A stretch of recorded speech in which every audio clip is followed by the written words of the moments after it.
एक तालाब के पास नीले आकाश के नीचे एक केकड़ा और एक कछुआ रहते थे। वे रोज शाम को मिलते और बातें करते थे।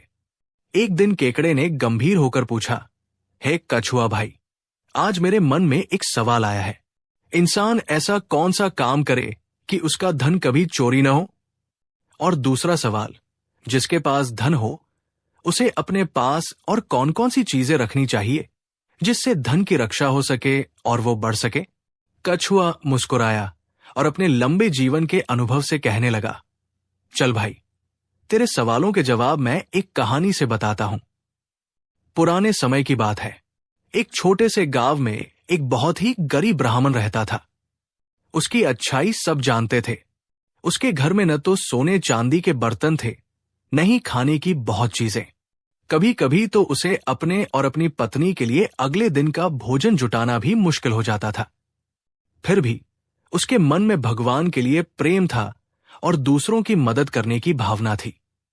एक दिन वो ब्राह्मण सुबह मंदिर के पास बैठकर रोते हुए प्रार्थना करने लगा, हे भगवान, मेरे पास खाना नहीं है, पैसा नहीं है, पर मैं आपसे अपने लिए नहीं मांगता। आप मुझे थोड़ा सा धन दे दीजिए ताकि मैं गरीबों की मदद कर सकूं, आपकी सेवा कर सकूं। मैं वादा करता हूं कि जो भी आप देंगे उसमें से कुछ हिस्सा मैं जरूर गरीबों में बांटूंगा। बस मेरी प्रार्थना स्वीकार कर लीजिए। उसकी आवाज में दर्द था, आंखों में नमी थी और दिल में सच्ची भक्ति थी। कहते हैं, किसी के मन की पुकार भगवान जरूर सुनते हैं। उसी दिन जैसे ईश्वर को दया आ गई, उसी दोपहर मंदिर से बाहर निकलते समय ब्राह्मण को जमीन पर एक छोटी सी पोटली दिखाई दी। उसने डरते डरते वो पोटली उठाई, खोला तो उसमें रुपए थे। वो चौंक गया, उसकी आंखें आश्चर्य से फैल गई। उसने आसपास देखा, कोई दिखाई नहीं दिया। तभी उसे अपने बोले हुए शब्द याद आ गए, भगवान, अगर आप मुझे धन देंगे तो मैं उसमें से गरीबों को दूंगा। वो मुस्कुराया, भगवान ने मेरी सुन ली है। उसने सावधानी से पैसे एक रुमाल में बांधे और मन ही मन सोचा, मुझे जैसे ही कोई गरीब मिलेगा मैं उसे इसमें से 1 रुपया दे दूंगा। दिल में भक्ति, चेहरे पर खुशी और मन में आभार लिए ब्राह्मण खुशी खुशी बाजार की ओर चल दिया। वो सोच रहा था कि अब वो सच में किसी की मदद कर पाएगा। एक तरफ भगवान ने मदद की थी, उधर दुनिया की चालाकी उसका इंतजार कर रही थी।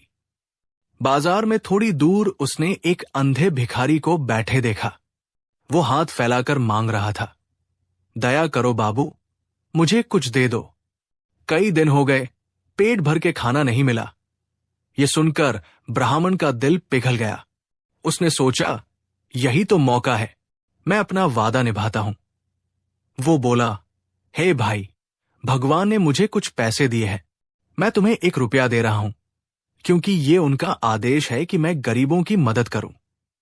भिखारी आश्चर्य से बोला, 1 रुपया? मुझे यकीन नहीं होता कि कोई इतने प्यार से दे सकता है। दिखाओ तो सही, तुम्हारे पास कितने पैसे हैं? मैंने कभी इतने पैसे नहीं देखे। बस हाथ में दे दो तो मैं महसूस कर लूंगा। ब्राह्मण का दिल सीधा था, उसे शक भी नहीं हुआ। उसने रुमाल में बंधे सारे पैसे भिखारी के हाथ में रख दिए ताकि वो महसूस कर सके।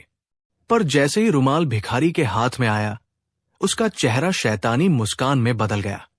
उसने जोर से चिल्लाना शुरू कर दिया, बचाओ, बचाओ, ये आदमी मेरा पैसा छीन रहा है, ये चोर है, ये मुझे लूटने आया है। मित्रों, ब्राह्मण हैरान था। उसे समझ में नहीं आया कि हुआ क्या। लोग दौड़कर आए और कहने लगे, क्या हुआ भाई? अंधा भिखारी बोला, ये मेरे सारे पैसे छीनना चाहता है। देखो, इसके हाथ में मेरे पैसे हैं, उन्हें गिन लो, ये सब पैसे मेरे हैं। लोगों ने रुमाल देखा, पैसे गिने और कहने लगे, हाँ, इतने पैसे तो भिखारी के ही पास होते हैं, ये भिखारी झूठ नहीं बोल रहा है। ब्राह्मण ने रोते हुए समझाया, मैंने भगवान से वादा किया था कि गरीबों को दूंगा। मैं चोर नहीं हूं। पर भीड़ सुनने को तैयार नहीं हुई। लोगों ने भिखारी को ही सच्चा समझा और पैसे उसी को पकड़ा दिए। बेचारा ब्राह्मण घुटनों के बल सड़क पर बैठ गया। हाथ जोड़कर कहता रहा, मैंने तो भलाई करनी चाहिए थी। ये क्या हो गया? पर दुनिया हमेशा सच को नहीं समझती। कभी कभी चालाक इंसान भोले को हरा देता है। भिखारी मुस्कुराया और वहां से चल दिया। ब्राह्मण उदास मन से, भारी कदमों से अपने घर की ओर लौट पड़ा। ब्राह्मण का दिल टूट चुका था। जिसने भगवान से वादा किया था, जो खुद भूखा रहकर गरीबों के बारे में सोचता था, वही आदमी आज ठगा गया। दुनिया की भीड़ ने भी उसकी बात पर भरोसा नहीं किया। थके कदम, भारी दिल और आंखों में आंसू लेकर वो अपने घर पहुंचा। दरवाजे पर ही उसकी पत्नी इंतजार कर रही थी। उसे देखकर कहने लगी, क्या बात है? चेहरे पर इतना दुख क्यों है? भगवान ने तुम्हारी प्रार्थना सुनी या नहीं? ब्राह्मण की आंखें भर आई। वो कांपती आवाज में कहता है, लक्ष्मी, भगवान ने मुझे पैसे तो दिए, पर जैसे ही मैंने गरीबों की मदद करनी चाहिए, एक अंधे भिखारी ने चालाकी से वे सारे पैसे मुझसे हड़प लिए। भीड़ ने भी उसकी बात मान ली और मुझे चोर समझ लिया। ये सुनते ही पत्नी ने आह भरी और उसे अंदर बैठाया। उसका दुख देखकर कहने लगी, तुम कितने सीधे हो। दुनिया इतनी सीधी नहीं होती। सबके सामने पैसा तुमने क्यों दिखा दिया? वो भिखारी था, पर चालाक भी था। उसने तुम्हारी सच्चाई को मूर्खता समझ लिया। ब्राह्मण और भी दुखी हो गया। कहने लगा, मैंने तो भलाई की थी। भगवान से वादा किया था कि कुछ हिस्सा पैसों का गरीबों में दूंगा। वो पैसा गरीबों का था, मेरा नहीं। फिर भी मुझसे छिन गया। पत्नी ने प्यार से उसका सिर सहलाया और कहने लगी, रोने से कुछ नहीं होगा। जिसने पैसे लिए वो जरूर कहीं छुपाएगा। तुम जाकर उसका पीछा करो। देखो वो पैसे कहाँ रखता है। ब्राह्मण चौंक जाता है, मैं उसका पीछा करूं? पर कैसे? मैं कोई जासूस तो नहीं हूं। पत्नी मुस्कुराई, भलाई करने चले थे ना, अब भलाई के लिए थोड़ा चतुर भी बनना पड़ेगा। जाओ जल्दी से, सच और भगवान दोनों देख रहे हैं। उसकी बात ने ब्राह्मण का मन संभाल दिया। वो तुरंत उठकर बाहर निकला और बाजार की ओर चल दिया। कुछ देर बाद उसे वही अंधा भिखारी मिल गया। वो धीरे धीरे चलते हुए मस्जिद की ओर जा रहा था। ब्राह्मण दूर दूर से चुपचाप उसका पीछा करता रहा। भिखारी को क्या पता, अब शिकार नहीं, शिकार का शिकारी पीछे है। भिखारी मस्जिद में पहुंचा। अंदर जाकर उसने देखा कि जगह खाली है या नहीं। उसने अपने डंडे को चारों तरफ हिलाया, हवा में घुमाया, जमीन पर टकराया, ये देखने के लिए कि कोई आसपास तो नहीं है, कोई देख तो नहीं रहा है। फिर उसने धीरे से फर्श की मिट्टी हटाई। वहां पहले से एक छोटा सा गड्ढा था और उसके अंदर एक मिट्टी का बर्तन।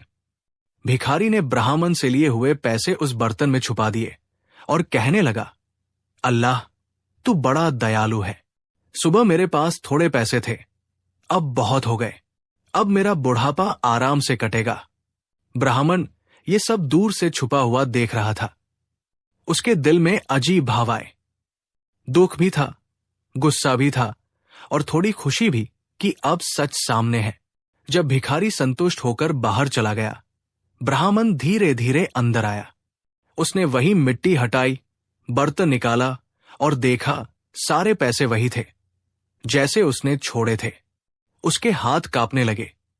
हे भगवान, आपने मुझे फिर वापस दे दिए।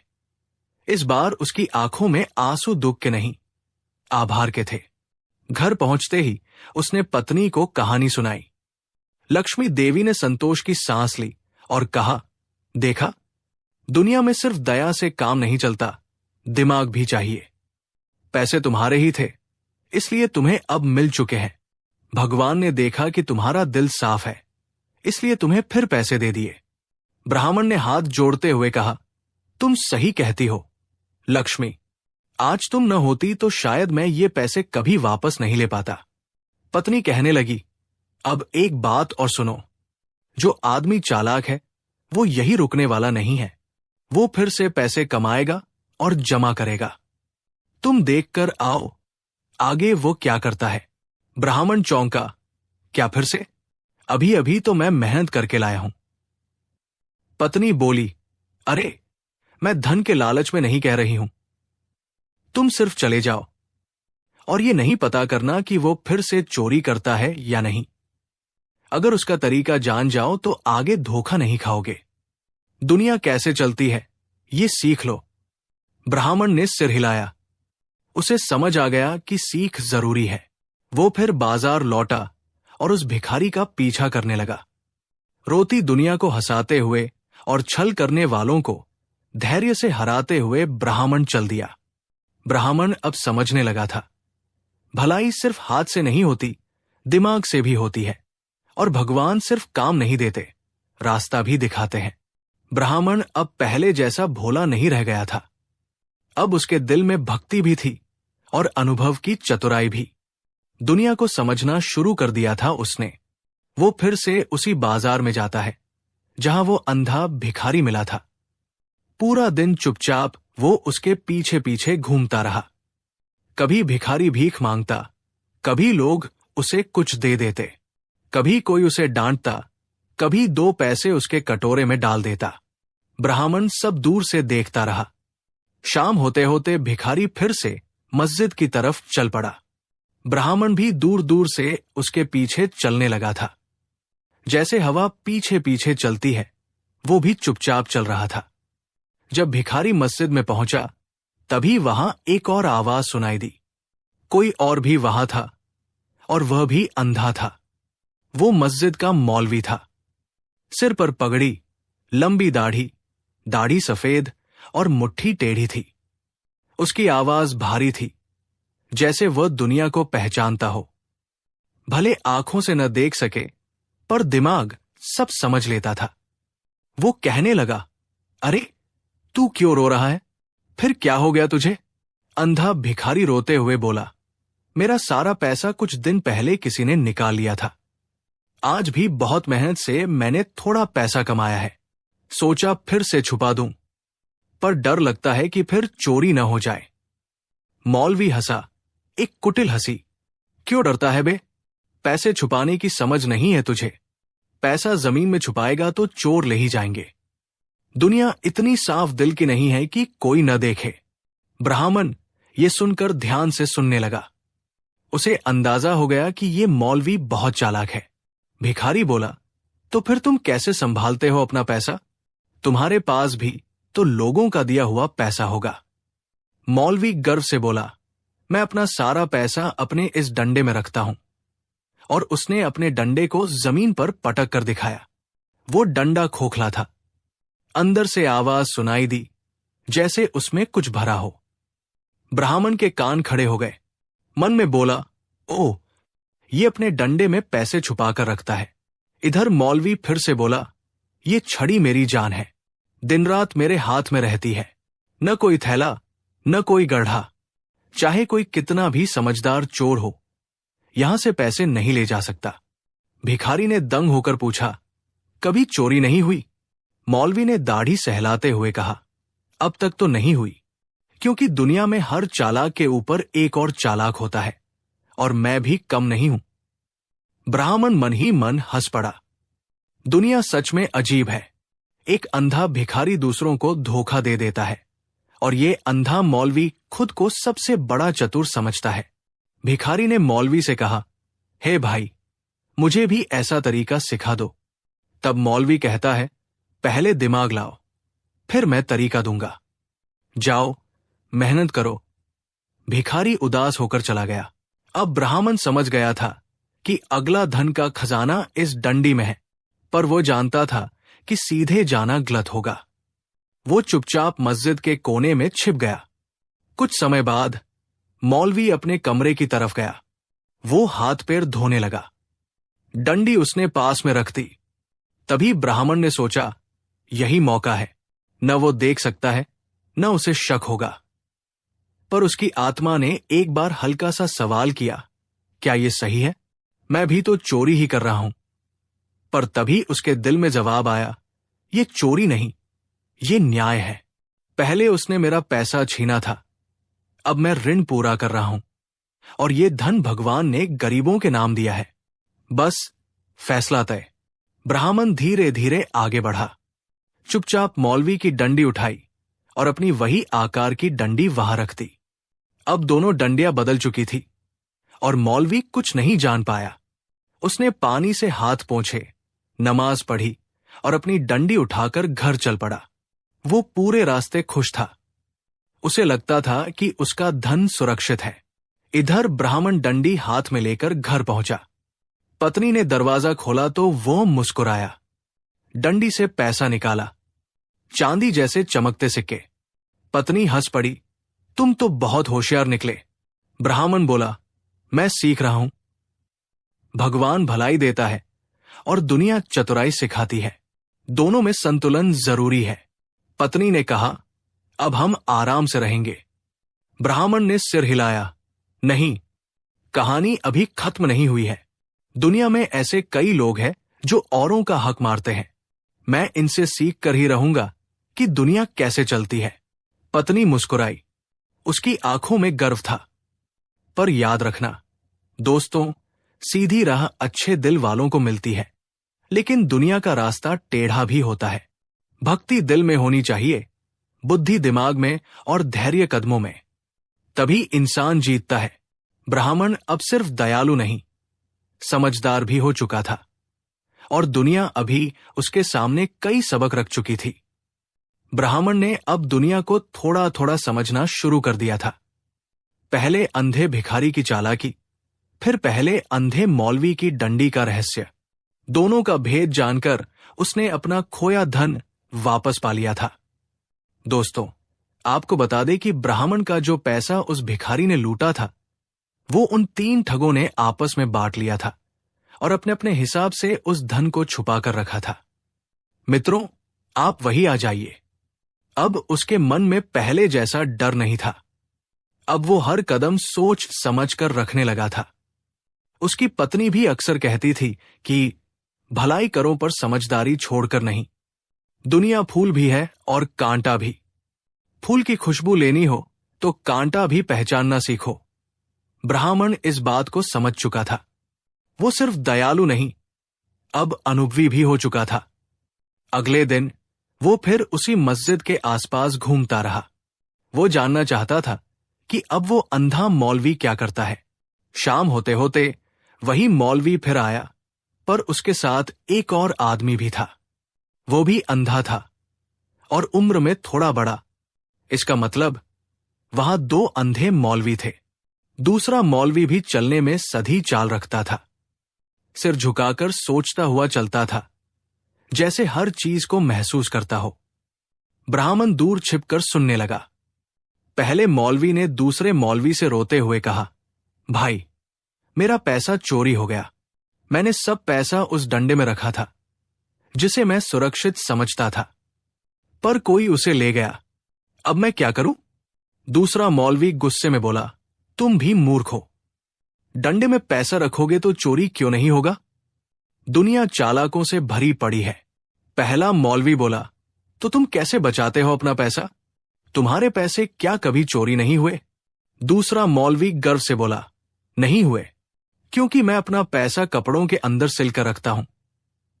देखो, इसी कुर्ते की सिलाई में सब पैसे हैं, जो हमेशा शरीर के साथ रहते हैं। न कहीं रखना पड़ता है, न छिपाना पड़ता है, न कोई जान सकता है, न चुरा सकता है। मित्रों, ये सुनकर ब्राह्मण के मन में फिर से घंटी बजी। ओह, इस बार खजाना कपड़ों में है। दूसरा मौलवी आगे बोला, दुनिया ने मुझे अंधा बनाया है, पर समझदार भी बनाया है। चालाक चोर मेरा धन नहीं चुरा सकता। ब्राह्मण ने मन ही मन कहा, समझदार तो तुम हो, पर इस बार भगवान की योजना ज्यादा बड़ी है। ब्राह्मण घर आया और पत्नी को सब बताया। लक्ष्मी देवी ने माथे पर हाथ रखा और बोली, इस बार कपड़े काटने नहीं जाना। कुछ ऐसा करो कि वो खुद ही कपड़े फेंक दे। ब्राह्मण ने पूछा, किस तरह? पत्नी चाय बनाते हुए बोली, लोग अपने कपड़े फेंकते हैं जब वे डरते हैं या दुख में होते हैं या उनसे परेशानी होती है। ब्राह्मण सोच में पड़ गया। तभी उसे बाहर से भन भनाहट की आवाज सुनाई दी। मधुमक्खियां। उसकी आंखों में चमक आई। वो बोला, लक्ष्मी, अगर उसके कपड़ों में मधुमक्खियां काट ले तो? पत्नी मुस्कुराई, बस यही तरीका काम आएगा, पर उसे देने का तरीका भी समझदारी से सोचना। ब्राह्मण पास के गांव से एक मधुमक्खियों का छत्ता ले आया। उस छत्ते को एक मिट्टी के बर्तन में दबाया, ऊपर खूब सारा मीठा शहद डाल दिया ताकि छत्ते का मुंह ढक जाए और मधुमक्खियां अंदर ही रहें। उसने बर्तन को अच्छे से बंद किया, कपड़े से बांधा और बोला, ये मेरा उपहार है उस मौलवी के लिए। लक्ष्मी ने कहा, याद रखना, उसे शंका नहीं होनी चाहिए, तुम्हें रूप बदल कर जाना है। ब्राह्मण ने साधारण सा मुसलमान जैसा रूप बनाया, सर पर कपड़ा बांधा और दाढ़ी लगा ली और हाथ में बर्तन लेकर धीरे धीरे मस्जिद की ओर चल पड़ा। मस्जिद पहुंचा तो दूसरे मौलवी को देखा। ब्राह्मण ने मुस्कुराकर कहा, जनाब, ये शहद आपके लिए है, आप नेक इंसान हैं, आपके लिए उपहार लाया हूं। मौलवी खुश हो गया, बोला, अल्लाह आपको खुश रखे। आजकल कौन किसी को कुछ देता है? ब्राह्मण नम्रता से झुककर बोला, खाओ, मजा आएगा, बहुत मीठा है। और वो वहां से दूर जाकर छिप जाता है। अब वो मौलवी के आगे की हर हरकत को देखने लगा। जैसे ही ब्राह्मण जाता है, मौलवी ने सोचा, चलो अब शहद निकाल कर रख लेता हूं। उसने बर्तन खोला और पहला कटोरा शहद से भर लिया। अब उसने दूसरी बार हाथ डाला और उस बार उसका हाथ सीधे छत्ते में चला गया। बस फिर क्या था, छत्ता हिलते ही मधुमक्खियां गुस्से से बाहर निकल आई। ढंग दरांग भराहट की आवाज हुई और फिर एक साथ हमला कर दिया। मौलवी जोर जोर से चिल्लाने लगा, अल्लाह बचा ले। अरे, ये क्या आफत है? मधुमक्खियां उसके चेहरे, गर्दन, हाथ, कान सब पर डंक मारने लगी। वो इधर उधर भागने लगा, घर की तरफ दौड़ा, पर मधुमक्खियां पीछे पीछे भागती रहीं। दर्द के मारे पागल होकर मौलवी ने अपने कपड़े उतार उतार कर फेंकने शुरू कर दिए। कुर्ता, पाजामा सब जमीन पर पड़ा। फिर वो चीखते चिल्लाते अपने कमरे में घुस गया। पत्नी हाथ में डंडा लेकर आई और मधुमक्खियों को भगाने लगी, पर उसके कपड़े बाहर ही पड़े रह गए और उन कपड़ों में वही सिला हुआ धन था। ब्राह्मण धीरे से आया, कपड़े उठाए और घर की ओर चल पड़ा। घर पहुंचा तो लक्ष्मी देवी ने पूछा, क्या हुआ? ब्राह्मण मुस्कुराया, जहां भलाई का फल होता है वहां चतुराई का भी फल मिलता है। भगवान न्याय करते हैं, बस हमें समय और धैर्य चाहिए। पत्नी ने कपड़ों का पैसा निकालकर गिनकर खुश होकर कहा, अब हमारा जीवन सुधर जाएगा। जैसी करनी वैसी भरनी, जैसा उन्होंने किया था वैसी उन्हें सजा मिल गई। गरीबी हटेगी, सम्मान बढ़ेगा। भगवान ने तुम्हारी भक्ति और मेरी समझदारी दोनों की रक्षा की है। ब्राह्मण बोला, सही कहा आपने। दुनिया में दो तरह की अंधता है, आंखों की और दिमाग की। आंखों की अंधता तो चल जाती है, पर दिमाग की अंधता आदमी को बर्बाद कर देती है। दोनों ने भगवान को प्रणाम किया। ब्राह्मण के चेहरे पर आत्मविश्वास था और अब वह और मजबूत हो गया था। दोस्तों, जिस ब्राह्मण के पास खाने को भी नहीं था, जो भगवान से रो रो कर सिर्फ इतना मांग रहा था कि हे प्रभु, मुझे इतना दो कि मैं गरीबों की मदद कर सकूं, आज वही ब्राह्मण धन से संपन्न था और उससे भी ज्यादा अनुभव से संपन्न हो चुका था। उसने दुनिया का सबसे बड़ा सबक सीख लिया था, भलाई करो पर आंखें खुली रखकर, और यह बात भी समझ गया था कि भगवान भलाई का फल देते हैं, पर बुद्धि भी साथ में देते हैं। वो अब शांत था, घर में सुख था, चेहरे पर संतोष और दिल में भगवान के लिए आभार भरा हुआ था। लेकिन दुनिया में बुराई इतनी आसानी से हार नहीं मानती। जिस अंधे भिखारी ने उसे धोखा दिया था, जिस अंधे मौलवी ने अपने धन को डंडी में छुपाया था, और जिस दूसरे अंधे मौलवी ने धन कपड़ों में सिला था, ये तीनों अपनी चोरी हुई दौलत के दुख में रो रहे थे।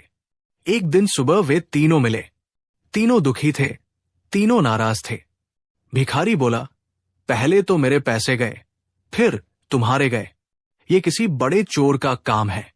हमें राजा के पास चलना चाहिए। पहला मौलवी कहता है, हाँ, वो जरूर कोई बड़ा धोखेबाज है, हम सब मिलकर उसकी शिकायत करेंगे। दूसरा मौलवी कहता है, चलो राजा के दरबार में चलते हैं, राजा ही न्याय करेगा। वे तीनों आपस में दुखों की गठरी लेकर राजा के दरबार में पहुंचते हैं। राजा का नाम दूर दूर तक प्रसिद्ध था। वो न्यायप्रिय और धर्म वाला था। तीनों वहां पहुंचे और अपनी दुख भरी आवाज में चिल्लाने लगे, हमें न्याय चाहिए, हमें न्याय चाहिए। राजा ने उन्हें पास में बुलाया और बोला, बताओ क्या परेशानी है। तीनों ने एक एक कर अपनी कहानी सुनाई। हर एक ने अपनी जुबान से कहा, हम बहुत नेक हैं, गरीब हैं, मेहनत से पैसा जोड़ा था, किसी चालाक आदमी ने धोखा देकर हमारा सब ले लिया। राजा ने भौहें सिकोड़कर पूछा, क्या किसी ने उसे देखा? उन्होंने कहा, नहीं। राजा बोले, क्या पता है तुम्हें कि वो कौन है?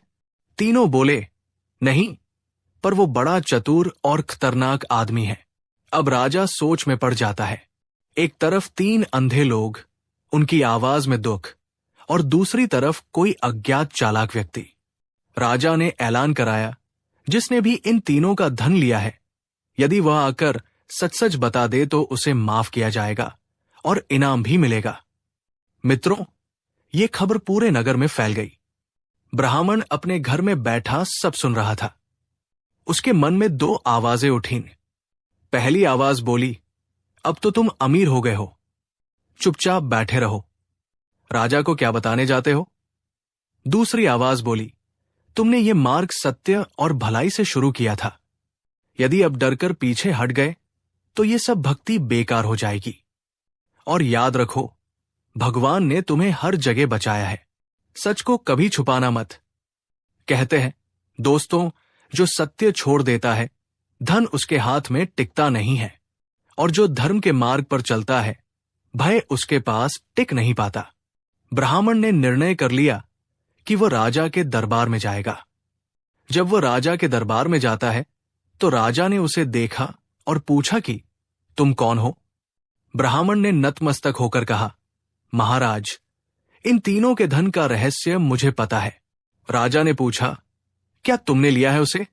ब्राह्मण ने सिर झुकाकर कहा, हाँ महाराज, मगर चोरी के लिए नहीं, इन तीनों ने धोखे से मेरा धन लिया था। फिर उसने शुरू से लेकर आखिरी तक पूरी कहानी सुनाई। कैसे भिखारी ने उसे ठगा था, कैसे मौलवी अपनी चालाकी में पड़े और कैसे ईश्वर ने उसकी रक्षा की। पूरे दरबार में सन्नाटा छा गया। राजा उठ खड़ा हुआ और कहने लगा, शाबाश, तुमने न केवल बुद्धि से काम लिया, बल्कि सच्चाई का साथ दिया और अपना वापस लिया। ये न्याय है, चोरी नहीं है। फिर राजा ने कहना शुरू किया कि दुनिया उन पर भार डालती है जो बहुत सीधे होते हैं, पर चालाक बनने का मतलब बेईमान होना नहीं है। और उसने तीनों ठगों की ओर इशारा करते हुए कहा, तुम तीनों ने जो बीज बोया था, आज वही काटा है। अन्याय कभी फल नहीं देता। मित्रों, तीनों ठग शर्मिंदा होकर चुप रह गए। राजा ने सैनिकों से कहा, इन्हें दंड मत दो, इनकी सजा इनका अहंकार ही है। फिर ब्राह्मण की ओर मुड़ते हुए कहा, तुमने बुद्धि, धैर्य और धर्म का मार्ग अपनाया। ईश्वर ने तुम्हारी परीक्षा ली और तुम सफल हुए। राजा ने उसे इनाम में धन, वस्त्र और सम्मान दिया और लोगों के सामने कहा, जो सत्य पर चलता है वो अंत में विजयी होता ही है। इस कहानी का सार यही है जो शास्त्रों ने कहा है, धर्म के रास्ते पर चलो पर बुद्धि साथ लेकर, और दया और न्याय दोनों जरूरी है। जहां दया हो और बुद्धि न हो वहां अपमान मिलता है। जहां बुद्धि हो और दया न हो वहां पाप जन्म लेता है। ब्राह्मण ने दया भी की, बुद्धि भी लगाई, धर्म भी निभाया और सच्चाई भी रखी। इसलिए वो जीता, धन से भी, सम्मान से भी और मन से भी। प्रिय मित्रों, ये कहानी केवल एक ब्राह्मण की कथा नहीं, ये जीवन का दर्पण है।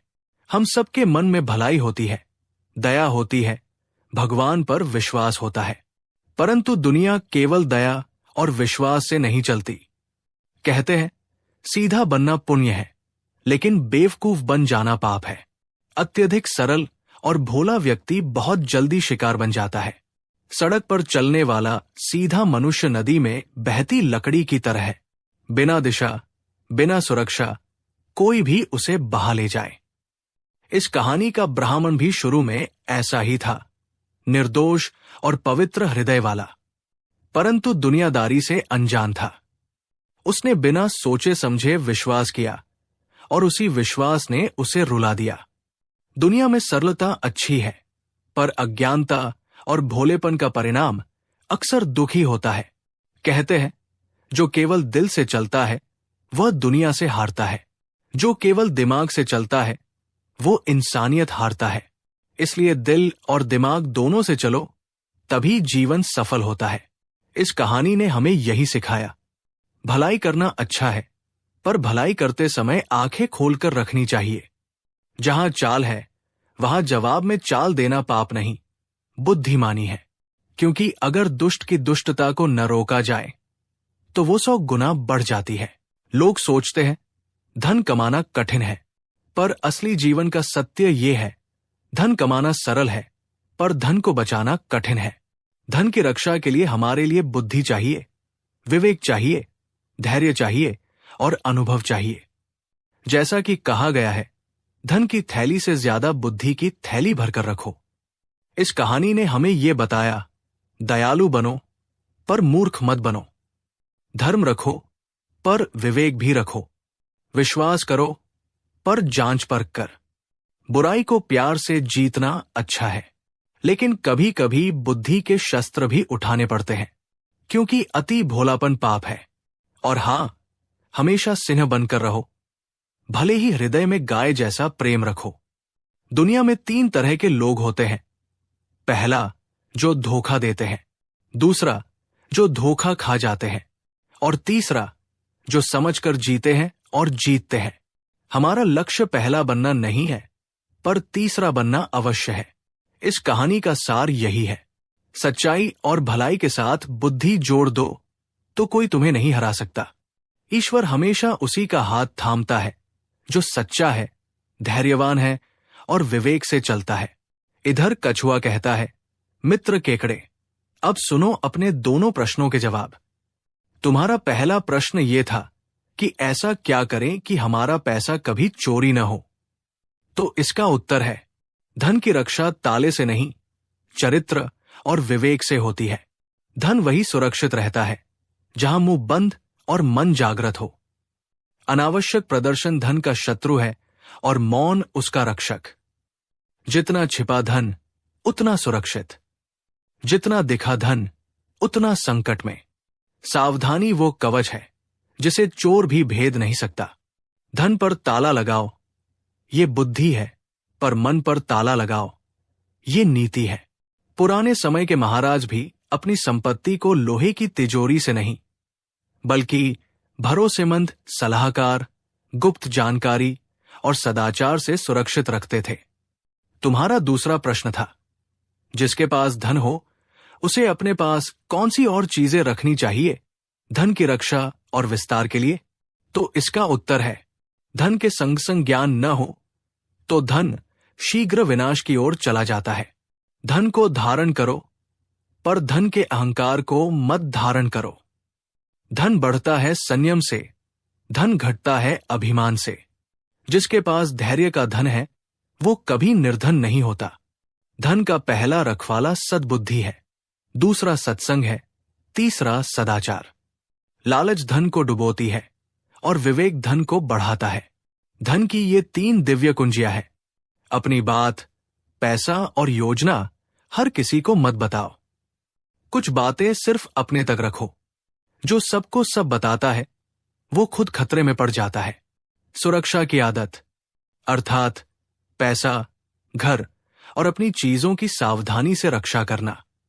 लापरवाही नहीं, ध्यान से जीना। पैसा सोच समझकर खर्च करना और सही जगह लगाना। कहां खर्च करें, कहां बचत करें, कहां निवेश करें। बिना सोच के खर्चा नुकसान और सोच समझकर पैसा लगाना फायदा। कुल मिलाकर मतलब कुछ बातें छुपाकर रखो, हमेशा सावधान रहो और पैसे का सही हिसाब रखो। यही सफलता और धन की रक्षा का राज है। और याद रखना, जो धन रखता है पर विनम्र नहीं रहता, वो सूर्य बिना प्रकाश का दीपक है। धन श्रद्धा से बांटो, परीक्षा से कमाओ, बुद्धि से बचाओ। संकट से बचने का एकमात्र मार्ग है पहले से सोचना। धर्म धन का आधार है। चोर ताला नहीं, लापरवाही तोड़ता है। बुद्धि सबसे बड़ी पहरेदार है। धन वही टिकता है जहां मन पवित्र और बुद्धि जागृत हो। धन पर्वत जैसा हो सकता है, पर उसकी रक्षा नदी की तरह निरंतर करनी होती है। लालच से धन बढ़ता नहीं, मेहनत और मन की पवित्रता से धन बढ़ता है।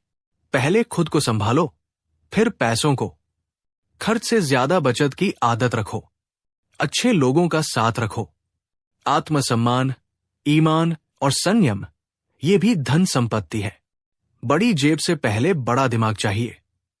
पैसा बढ़ाना है तो मेहनत करो, सीखो, बचाओ और सही जगह लगाओ। पैसा बैंक में भी होना चाहिए और दिमाग में भी।